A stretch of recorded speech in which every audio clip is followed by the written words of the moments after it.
So tell me about your mom. What was she like? She was very fun, very active. Loved doing all sorts of activities, anything outdoors.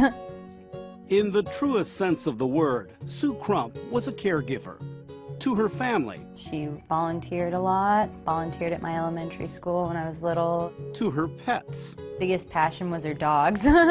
Always going to take them for ice cream. And not least, to thousands of patients. My mom became a pharmacist after high school. Sue Crump spent more than 23 years as a pharmacist working at Seattle area hospitals and health facilities. She was a mixer who prepared chemotherapy drugs for cancer patients. She loved that idea that, you know, these medications were helping people and saving people. But after a life as a practitioner, Sue was suddenly the patient. She was diagnosed May 1st, 2008.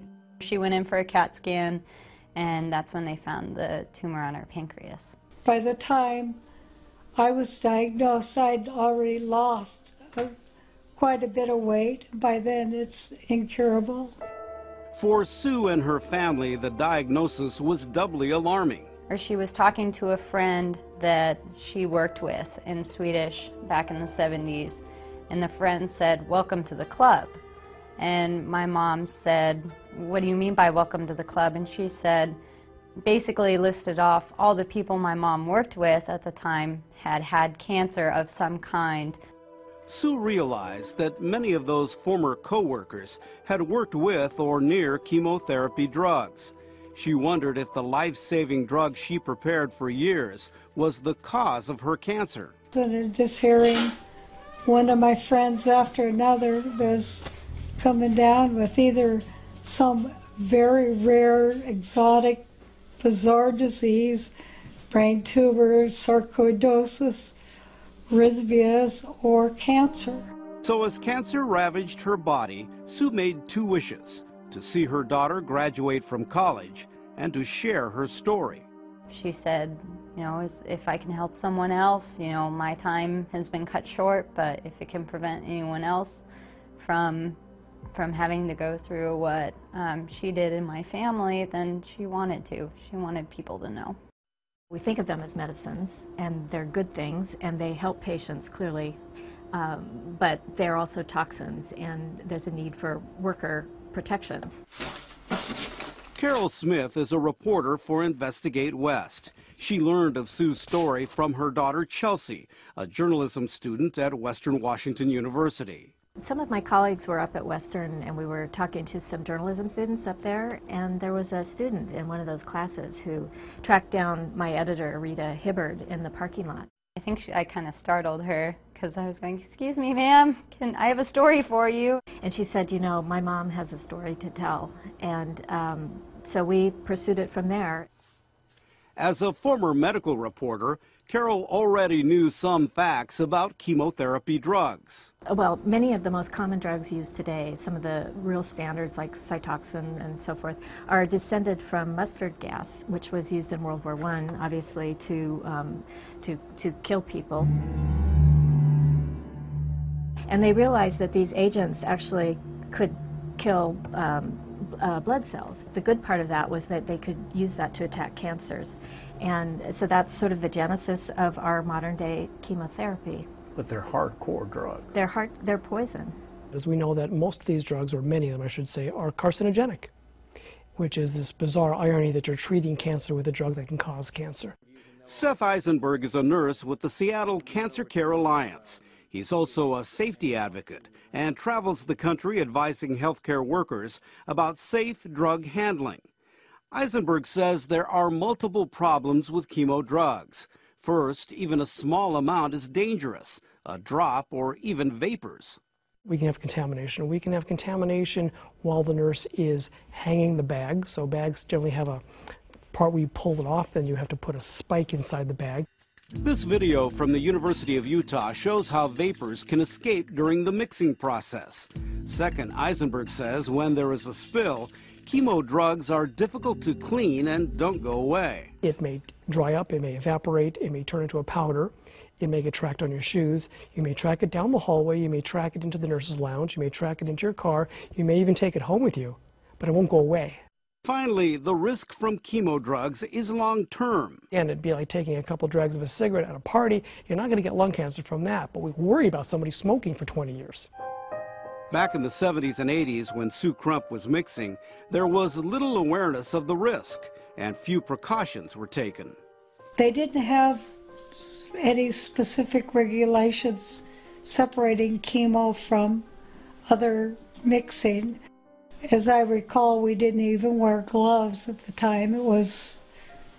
I think it finally became optional. They offered gloves. By the early 1980s, awareness began to grow. A stream of studies, mostly out of Europe, began to link chemo exposure to health problems, including miscarriages and some cancers.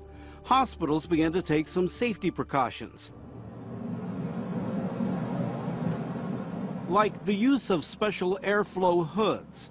Workers prepared the chemo drugs under the hood, and a stream of air kept any spills contained.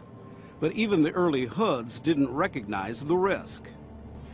It blows the air out from you, and you're to mix in the middle of the thing, but the air flows in your direction past you. Which meant if there was a spill, chemo agents could actually blow into the mixer's face. It would shoot out a fine spray, and you could see it landing on you, but then you were supposed to turn, finish your process in the cleanliness and then go wash off. In the mid-80s, with evidence growing, the National Institute of Occupational Safety and Health, a division of the Centers for Disease Control, began formulating guidelines for the safe handling of chemotherapy drugs. Then in 2004, NIOSH updated its guidelines and issued a major alert. The warning, which cites dozens of studies, says working with or near hazardous drugs in healthcare settings may cause skin rashes, infertility, miscarriage, birth defects, and possibly leukemia and other cancers. But NIOSH is not a regulating agency. That job falls to OSHA, the Occupational Safety and Health Administration. Surprisingly, Investigate West discovered that while OSHA classifies chemotherapy agents as hazardous drugs, there are no regulations that deal specifically with the handling of chemotherapy drugs. They have a kind of a catch-all called the general duty clause that allows them to go in and say, we don't think that's safe and you should do something about it. And the reality is in the last 10 years, it only came up one time that in all of the clinics and hospitals that they looked at, it only came up once that someone looked at hazardous chemical handling. In a statement responding to this story, OSHA told us that although this is an important safety and health issue, OSHA has not considered a standard to specifically address hazardous drugs in the healthcare setting. Unfortunately, OSHA doesn't have the resources to issue standards covering every safety and health hazard facing workers. With no active enforcement by OSHA, in our state the burden falls on the Washington State Department of Labor and Industries. John Furman is an occupational nurse consultant with L&I.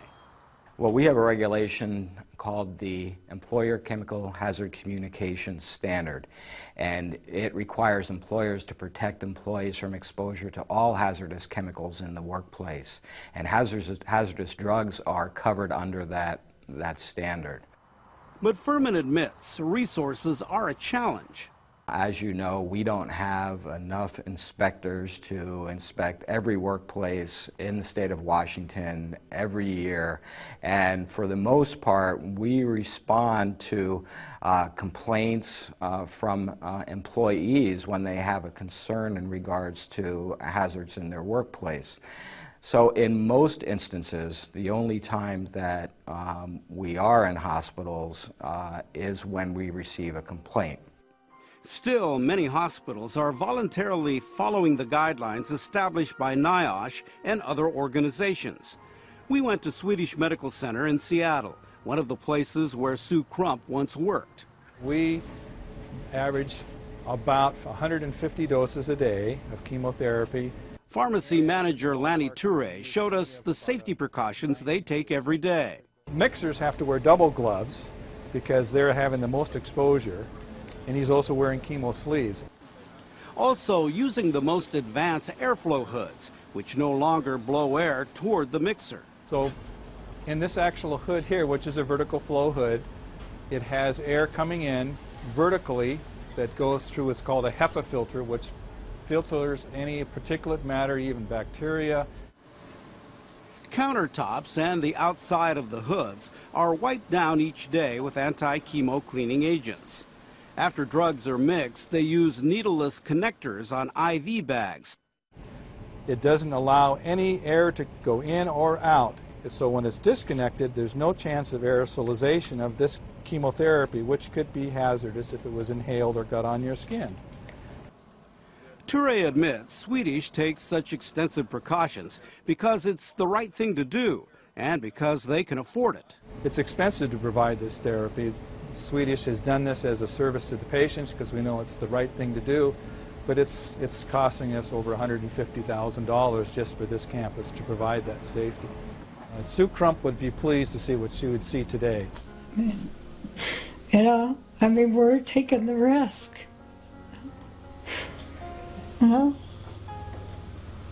So that's, I guess, the only story. Other than I'm just gonna live with it and keep going on as long as I can, because I can't change it. Sue Crump died on September 13th last year. She did not live to see her daughter graduate. Chelsea took a semester off from school to care for her mother during her final months. But she did see the beginning of her second wish, a mission passed from mother to daughter. I want to keep things going for her, and I want her to live on. I mean, she's given me so much in my life, and this is a way for me to give back to her and to honor my mom. And at 22, it's really hard to, you know, move on without your mom. Had a great life. No regrets.